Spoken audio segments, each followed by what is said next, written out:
Hey guys, today I'm going to show you how to add payment providers in ClickFunnels. Once you have logged in and you should be on your dashboard by now, let's go to the workspace settings at the bottom left part.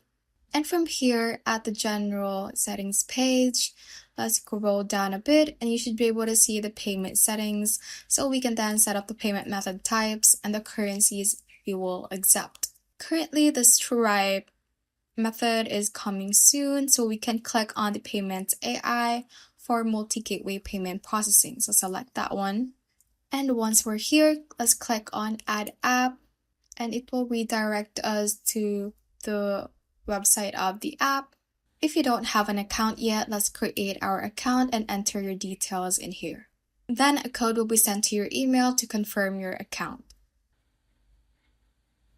It showed me an error before because it might not have detected my ClickFunnels account, but I just went back to their app page within the ClickFunnels dashboard and clicked on add app again, and the payments AI worked for me. So the next step would be to tell them something about your business. So just fill in these information: your business name, country, email address, the phone, the website.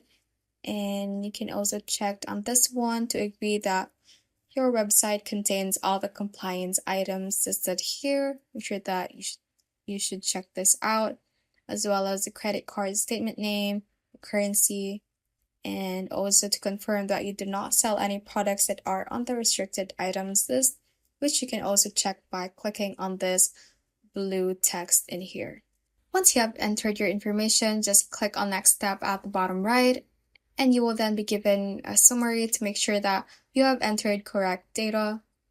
Once you have confirmed that, click on submit at the bottom right, and it will then set up your account. So once it's done, you can click on go to dashboard, and you should then be able to access your dashboard in here and check your earnings within the ClickFunnels. Thanks for watching, and if you found this useful, hit that like button and subscribe for more videos like this.